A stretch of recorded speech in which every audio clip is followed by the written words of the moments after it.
মাত্র 1 কাপ গুঁড়ো দুধ দিয়ে বানিয়ে নিতে পারবে এইরকম রসে ভরা গোলাপ জামুন। আর এটা খেতে এতটাই সুস্বাদু হয় যে দোকান থেকে আর কোনোদিন কিনে খেতে মন চাইবে না। তো এই রসালো মিনি গোলাপ জামুন গুলো বানানোর জন্য ফ্রাই প্যানের মধ্যে নিয়ে নিতে হবে একটা কাপের মাপ করে 1 কাপ গুঁড়ো দুধ, মানে এখানে 200 গ্রাম মতো গুঁড়ো দুধ আছে। তার মধ্যে সামান্য পরিমাণে মানে হাফ চামচ চিনি আর হাফ চামচ ঘি অ্যাড করে দিতে হবে।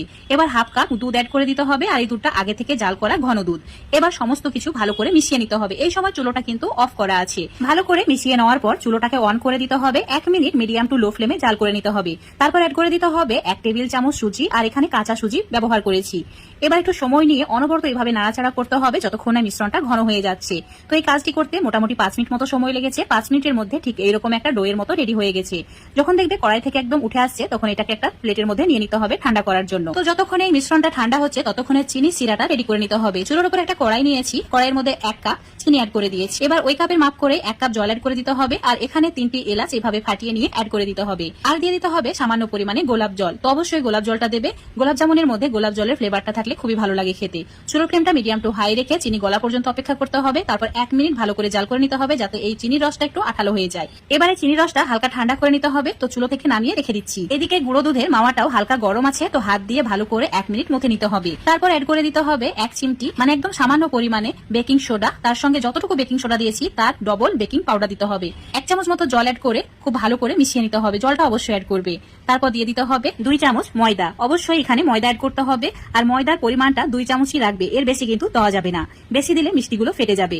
খুব ভালো করে মুথে নেওয়ার পর একটা ডোয়ের মতো করে রেডি করে নিতে হবে আর এইভাবে হাত দিয়ে লম্বা করে বানিয়ে নিতে হবে। তারপর ছোট ছোট লেচি কেটে নিতে হবে।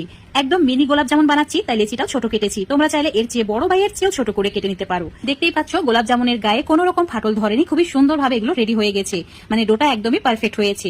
তো এখন এগুলো প্লেটে থাক, ততক্ষণে তেলটা গরম করে নিতে হবে। এইভাবে আঙুল দিয়ে তেলের গরমটা সহ্য হচ্ছে কিনা চেক করে দেখে নিতে হবে। হালকা গরম তেলে মিষ্টিগুলোকে ভেজে নিতে হবে। তো সব মিষ্টিগুলোকে অ্যাড করে দিচ্ছি। চুলোর ফ্লেমটা মিডিয়াম টু লো রেখেছি। তো এই সময় খুন্তি বা হাতা দিয়ে নাড়াচাড়া করা যাবে না, জাস্ট এইভাবে একটু দোলাতে হবে যাতে উপরে মিষ্টিগুলো ভেসে ওঠে। যেই মিষ্টিগুলো উপরে ভেসে উঠবে চুলোর ফ্লেমটা মিডিয়ামে রেখে এইভাবে একটু নাড়াচাড়া করতে হবে অনবরত, যাতে মিষ্টিগুলোর সব দিক থেকে কালার একই আসে। তো দেখতেই পাচ্ছ একটু সময় পর তোমাদের দেখাচ্ছি, খুব সুন্দর একটা কালার চলে এসেছে। নিজেদের পছন্দ মতো কালচে বা লালচে কালার করে নেবে। তারপর এগুলো তেল ঝরিয়ে তুলে নিতে হবে। আর যে চিনি সিরাটা করে রেখেছিলাম সেটা যদি খুবই ঠান্ডা হয়ে যায় হালকা একটু গরম করে নিতে হবে। তারপর চুলোটাকে অফ করে দেবে। তারপর ভেজে রাখা মিষ্টিগুলো অ্যাড করে দেবে। দেখবে খুব সুন্দরভাবে চিনি সিরাটা শোক করে নেবে। সব মিষ্টিগুলো চিনি শিরার মধ্যে অ্যাড করে দেওয়ার পর একটু নাড়াচাড়া করে মিশিয়ে নিতে হবে। তারপর ঢাকা দিয়ে 5 থেকে 6 ঘন্টা রেখে দিতে হবে। তাহলে একদম পারফেক্ট ভাবে গোলাপ জামুনটা রেডি হয়ে যাবে। যদি তোমরা পারো তাহলে সারা রাত্রিও রেখে দেবে। তোমাদের এখন 8 ঘন্টা পর দেখাচ্ছি।